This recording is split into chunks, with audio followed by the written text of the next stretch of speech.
रामकृष्ण हरी. आता आमच्या समोर आमचे पाटील महाराज आहेत. आज मी शनिवार दिनांक 7 डिसेंबरला धारावी काळा किल्ला संत हृदय सेवा मंडळाच्या ठिकाणी आलेलो आहे. हा सगळा वारकऱ्यांचा सगळा समुदाय बसलेला आहे. गेंड महाराज एकदा बघा, चष्मा नाही लागला अजून? चष्मा नाही?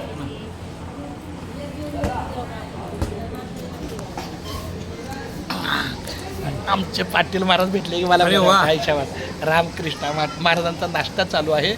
मला वाटते 2 ते 4 वाजेपर्यंत त्यांचं वाचन चालू होतं, ज्ञानेश्वरी वाचन. म्हणून मी काही त्यांना मध्ये डिस्टर्ब नाही केला. देवळात जाऊन बसलो. 4 वाजून 5 मिनिटांनी मी वाजता आला. बरं. आणि 4:30 वाजता तुमचं वाचन थांबवलं. म्हणजे तुम्ही थांबवलं की बाबा आता त्यांना चहा पाणी नाश्ता. तो आला होता इथे अर्धाच, हरकत नाही. उद्या नक्कीच येण्याचा उद्या आहे ना संत रोहिदास पुण्यतिथी सकाळीच आहे. पुण्यतिथी पण होईल, म्हणजे पोचव संध्याकाळी. उद्या दीपोत्सव नाही. हां, अरे हां, सोमवारी 9 तारीख. चालते. रामकृष्ण हरी, रामकृष्ण हरी, रामकृष्ण हरी.